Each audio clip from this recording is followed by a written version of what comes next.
تو مشکل سے مجھے 10 یا 12 سیکنڈ لگے ہوں گے. میں نے پیچھے سے جا کے سامان اٹھایا اور جب میں واپس پلٹی تو ان کچھ سیکنڈز کے اندر اندر ہماری فیملی کے سامنے سے، ہماری نظروں کے سامنے سے ہمارا جو 2 سال کا بچہ تھا وہ دیکھتے ہی دیکھتے غائب ہو چکا تھا. اب کیونکہ یہ پہاڑی علاقہ تھا اور جنگلات تھے تو سب سے پہلا امپریشن یہی آیا، ہو سکتا ہے کہ اس کا پاؤں سلپ ہو گیا ہو، کسی چوٹی سے نیچے آ گیا ہو، یا پھر کھیلتے کھیلتے یہ جو بہت سارے درخت موجود ہیں ان میں سے کسی درخت کے پیچھے جا کے چھپ گیا ہو. یہ جو پوری فیملی تھی، ہسبینڈ اور وائف، انہوں نے اپنے طور پہ پہلے مکمل جائزہ لیا، آگے پیچھے دیکھا، درختوں کی طرف دیکھا، اور مسلسل 1 سے 1.5 گھنٹے تک جب ڈھونڈنے کے باوجود بھی ان بچوں کا کوئی نام و نشان نہیں ملا تو اب ان کی پریشانی میں اضافہ شروع ہو گیا. ظاہر سی بات ہے، ان کا 2 سال کا بچہ تھا، بہت چھوٹا سا بچہ تھا. خیر، اپنے طور پہ کوشش کرنے کے بعد ان لوگوں نے یہی فیصلہ کیا کہ جو فارسٹ رینجرز ہیں ان کے افسران سے رابطہ کیا جائے اور ان کو بتایا جائے کہ ہمارا 2 سال کا بچہ دیکھتے ہی دیکھتے یہاں سے غائب ہو چکا ہے.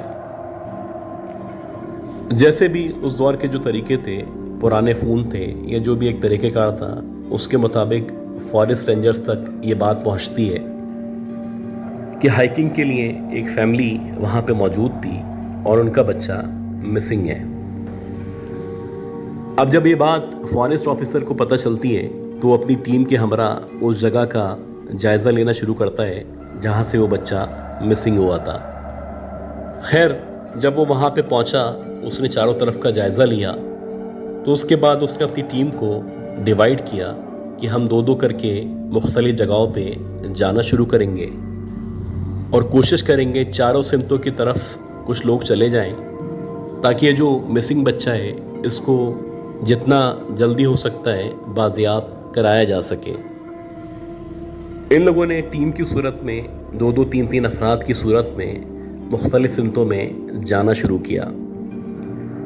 تقریباً 1 سے 1.5 گھنٹے تک چاروں سمتوں کا جائزہ لینے کے بعد جب ان لوگوں کو بچہ نہیں ملا تو یہ سارے کے سارے مایوس ہو کے واپس آنے لگے. اس دورانیے میں اس بچے کے جو پیرنٹس تھے، خاص طور پہ جو اس کی مدر تھی، وہ بہت زیادہ پریشان تھیں. وہ مسلسل رو رہی تھیں اور ایسا لگ رہا تھا کہ رو رو کے شاید ان کی طبیعت خراب ہو جائے گی. فورنس انسپیکٹر کا جتنا بھی عملہ تھا وہ سارا کا سارا مکمل کوشش کر رہا تھا کہ کسی بھی صورت کیسے بھی اس بچے کا سراغ لگایا جا سکے. اسی طرح ڈھونڈتے ڈھونڈتے 1 گھنٹہ گزرا، 2 گھنٹے گزرے، 3 گھنٹے گزرے، اور بالآخر جب 8 گھنٹے تک اس بچے کا کچھ پتہ نہیں چلا تو ہر گزرتے ہوئے لمحے کے ساتھ ایسا لگ رہا تھا کہ اس بچے کے ملنے کی جو کوششیں ہیں وہ آہستہ آہستہ کر کے ناکام ہوتی چلی جا رہی ہیں. اسی طرح 1 دن گزرا، 2 دن گزرے، اور بالآخر 3 4 5 دن گزر گئے. پتہ نہیں یہ بچہ بالآخر کہاں چلا گیا تھا کہ کافی کوششوں کے باوجود بھی اس کا کوئی سراغ نہیں مل رہا تھا. خیر، جب 10 سے 12 دن گزر چکے تھے تو اس کے جو پیرنٹس تھے اب ان کو بھی یقین ہو چلا تھا کہ ان کے بچے کی ڈیتھ ہو چکی ہوگی، کیونکہ اس بچے کی جو عمر تھی وہ 2 سے 3 سال کے درمیان تھی. اس بچے کا خود سے اپنے آپ کو سروائیو کرنا یا اپنے آپ کو بچانا ناممکن تھا. آہستہ آہستہ کر کے 10 دن، 15 دن اور پھر 20 دن گزر گئے. اب اس کے جو پیرنٹس تھے وہ اس بات پہ زور دے رہے تھے کہ کم از کم اس بچے کی لاش کا ہی کچھ پتہ چل جائے تاکہ ان لوگوں کو صبر آ سکے. خیر، کافی کوششوں کے بعد جب 1 مہینہ گزر چکا اور اس بچے کا کچھ پتہ نہیں چلا تو اس کے پیرنٹس کو بھی اب امید ہو چکی تھی کہ اس بچے کی ڈیڈ باڈی بھی نہیں ملے گی. لیکن یہ جو فارسٹ آفیسر تھا یہ اپنی باتوں کا بہت ہی پکا تھا اور اس نے کسی بھی قیمت پہ اس کیس کو سالو کرنے کا سوچ رکھا تھا. آہستہ آہستہ کر کے اس بچے کے پیرنٹس بھی بالآخر جنگل سے جا چکے تھے اور باقی جو دیگر افسران تھے وہ بھی اس کیس سے دور ہوتے چلے جا رہے تھے. لیکن یہ جو آفیسر تھا مختلف جگہوں کا چکر لگاتا، جنگلات میں اندر تک جاتا، اور بالآخر تقریباً 1-1.5 مہینے کے بعد اس کو ایک بچے کے کپڑے نظر آئے. یہ جو بچے کے کپڑے تھے، ان کپڑوں کو لے کے جب وہ ان پیرنٹس کے پاس گیا تو ان پیرنٹس کا یہی کہنا تھا کہ جو کپڑے ہیں وہ ان کے بچے کے کپڑے ہیں. خیر، جہاں سے کپڑے ملے تھے اس کے قریب و جوار میں اس بچے کا کوئی نام و نشان موجود نہیں تھا. اسی طرح کچھ مزید ٹائم گزرا، اور کچھ مزید ٹائم گزرنے کے بعد اس بچے کا ایک ٹوائے ملا جو کہ جنگل کے تقریباً 12 کلومیٹر اندر کی طرف جانے کے بعد کہیں سے ملا تھا. جب یہ ٹوائے بھی اس کے پیرنٹس کو دیا گیا تو ان کا یہی کہنا تھا کہ جو کھلونا ہے یہ بھی اس بچے کی ہی ملکیت تھا. اسی طرح تقریباً 2 مہینے گزر چکے تھے، اور کافی کوششوں کے بعد بھی اس بچے کی نہ لاش کا پتہ چل رہا تھا اور نہ ہی یہ پتہ چل رہا تھا کہ آخر اس بچے کو لے کے کون چلا گیا ہے. اب یہ جو فارسٹ آفیسرز ہوتے ہیں اس دور میں یہ اپنی رہائش کے لیے انہی جنگلوں میں اپنے کیمپس لگایا کرتے تھے. تو ویسے ہی اس فارسٹ آفیسر نے اپنا کیمپ لگایا ہوا تھا. شدید سردی چل رہی تھی اور رات کے تقریباً 11-11:30 بجے کا ٹائم تھا. یہ فارسٹ آفیسر بتاتا ہے کہ میری آنکھ لگ چکی تھی کہ ایک دم سے مجھے اپنے کیمپ کے باہر سے کسی شور کی، جیسے کہ جہاز کی آواز ہوا کرتی ہے، وہ آواز سنائی دینے لگی. اب جیسے ہی مجھے جہاز کی آواز آنے لگی تو میں ایک دم سے چونک کے اٹھ گیا، اور جب میں نے کیمپ سے باہر کی طرف دیکھنا شروع کیا تو میں نے دیکھا کہ کیمپ کے باہر سے ایک بہت تیز سی لائٹ ہے جو میرے کیمپ کی طرف آ رہی ہے، اور ایسا لگ رہا ہے کہ کیمپ کے باہر کوئی جہاز یا کوئی UFO آ کے کھڑا ہو چکا ہے. اس کی جو شدید روشنی تھی مسلسل میرے کیمپ پہ پڑ رہی تھی، اور وہ جو روشنی تھی وہ اس قدر تیز تھی کہ جہاں پہ بھی وہ چیز موجود تھی، چاہے وہ جہاز تھا یا کوئی بھی UFO تھا، میں اس کو کسی بھی قیمت پہ دیکھنے سے قاصر تھا. خیر، جب وہ روشنی مجھے نظر آنا شروع ہوئی تو مجھے تھوڑا سا خوف محسوس ہوا. میں نے سوچا کہ ابھی میرا کیمپ سے مزید باہر جانا یا ان کی طرف جانا ٹھیک نہیں ہے. میں واپس سے کیمپ کے اندر آ کے بیٹھ گیا اور مسلسل اس روشنی کی طرف دیکھنے لگا. تقریباً 10 منٹ کے بعد دوبارہ سے اس جہاز کی یا اس UFO کی اسٹارٹ ہونے کی آواز آنے لگی، اور جب دوبارہ سے اس کی آواز آنے لگی تو دیکھتے ہی دیکھتے یہ جو روشنی تھی جو میرے کیمپ پہ پڑ رہی تھی وہ اوپر آسمان کی طرف جاتے ہوئے غائب ہو گئی.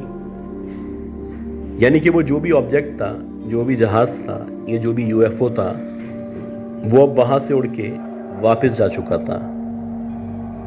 جب مجھے یقین ہو چلا کہ وہ یہاں سے جا چکا ہے تو میں کیمپ سے باہر نکلا، اور جیسے ہی میں کیمپ سے باہر نکلا تو میں نے دیکھا کہ میرے کیمپ کے باہر ایک 2 سال یا 3 سال کا بچہ ہے جس نے صرف پیمپر پہنا ہوا ہے. وہ میری طرف دیکھ کے مسلسل رو رہا ہے. اب جب اپنے کیمپ کے باہر میں نے اس بچے کو دیکھا اور روتے ہوئے دیکھا تو میں نے فوراً سے آگے بڑھ کے اس کو گود میں لیا اور اس کو پیار کیا. اب میں یہ سوچ رہا تھا کہ جو بچہ ہے کہیں یہ انہی پیرنٹس کا بچہ تو نہیں ہے جن کا بچہ اب سے 2 یا 3 مہینے پہلے غائب ہو گیا تھا. خیر، اس فارسٹ آفیسر نے اپنی ٹیم سے رابطہ کیا اور اپنی ٹیم کے ذریعے انہی پیرنٹس سے رابطہ کیا گیا. جب ان پیرنٹس سے رابطہ کیا گیا تو وہ جو پیرنٹس تھے اس بچے کو دیکھتے ہی اس بچے سے جا کے چپک گئے. وہ بہت بری طرح رو رہے تھے کیونکہ ان کا کہنا تھا یہ انہی کا بچہ ہے اور یہ اب سے 2 یا 3 مہینے پہلے غائب ہو گیا تھا. حیران کن بات یہ تھی کہ یہ جو بچہ تھا 2-3 مہینے تک ان گھنے جنگلات میں زندہ تھا، خیریت سے تھا. اب سوچنے والی بات یہ تھی کہ اس بچے کو کھانا کون دے رہا تھا، یہ اس بچے کو فیڈ کون کروا رہا تھا. اور یہ جو فارسٹ آفیسر کے باہر اس کو جو لائٹ نظر آئی تھی یا UFO نظر آیا تھا، کہیں یہ وہ UFO والے تو نہیں تھے جو اس بچے کو یہاں پہ چھوڑ کے گئے تھے؟ یہ بہت سارے سوالات تھے جو اس فارسٹ آفیسر کے اور اس بچے کے والدین کے ذہن میں موجود تھے، اور ان تمام سوالات کا کوئی بھی جواب آج تک نہیں مل سکا۔ فارسٹ رینجرز کی لائف میں یہ سب سے بڑی مسٹری تھی جو انسولو تھی، جس میں جو بچہ گم ہو گیا تھا وہ بچہ مل چکا تھا، لیکن وہ اتنے عرصے کس کے ساتھ رہا، کہاں پہ رہا، اور کس نے اس کے کھانے پینے کا خیال رکھا۔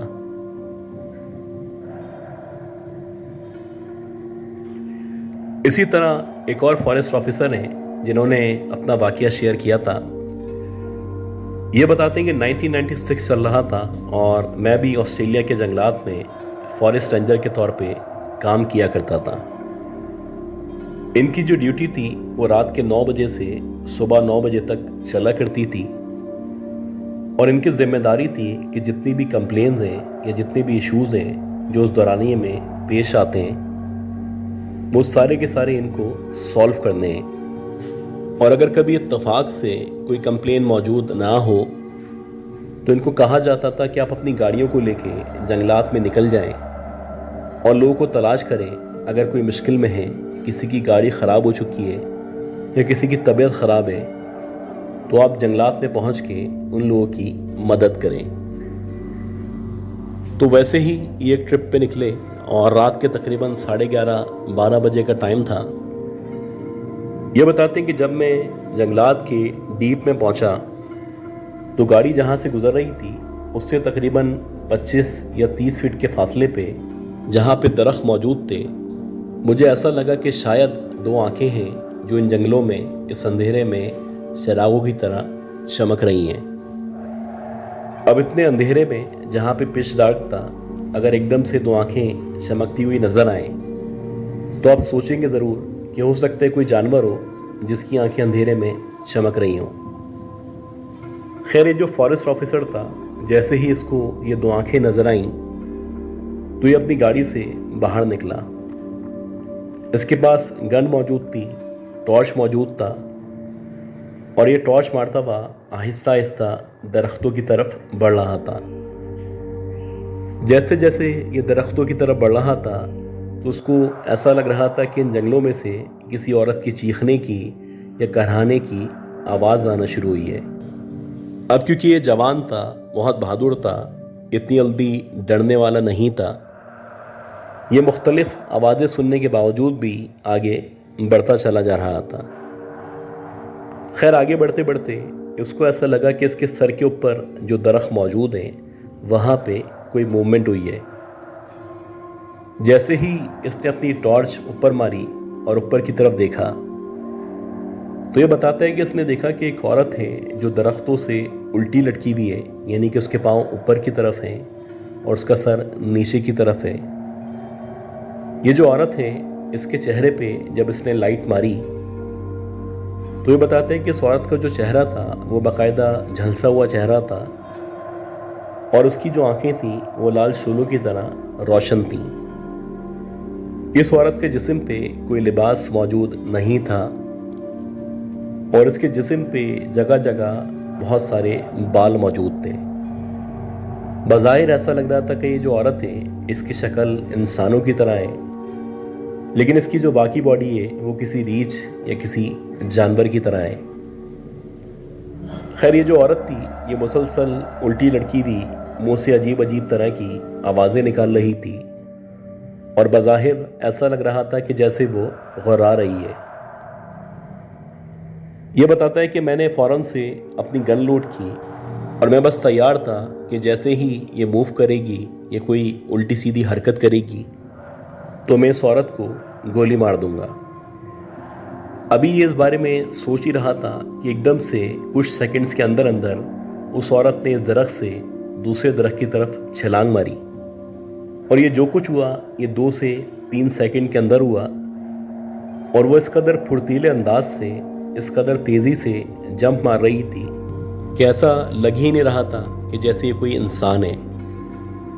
خیر اس کی آنکھوں کے سامنے یہ جو عورت تھی 15 سے 20 سیکنڈ کے اندر مختلف درختوں سے ہوتی ہوئی عجیب سی آوازیں نکالتی ہوئی وہاں سے غائب ہو گئی۔ یہ جو فارسٹ آفیسر تھا یہ بتاتا ہے کہ میری زندگی میں ہمیشہ یہ مسٹری رہی جو کہ انسالو تھی کہ بالآخر یہ جو عورت تھی جس کا جسم ریچھ اور عورت کی طرح تھا، بھلا یہ کس قسم کی اور کون سی مخلوق تھی۔ اس کے علاوہ بھی کچھ انسیڈنٹ میرے پاس موجود ہیں جو میں پھر کسی ویڈیو میں آپ کے ساتھ شیئر کروں گا۔ امید کرتا ہوں یہ جو سٹوریز ہیں یہ آپ لوگوں کو پسند آئی ہوں گی۔ اگر آپ لوگوں کو یہ سٹوریز پسند آئی ہیں تو پلیز دعا کریں کہ اللہ تعالیٰ مجھے، میری فیملی کو، ہم سب کو، آپ سب کو صحت دے، زندگی دے اور کامیابی دے۔ اگلی اپلوڈ تک کے لیے اپنا بہت ہی خیال رکھیے گا۔ اللہ حافظ۔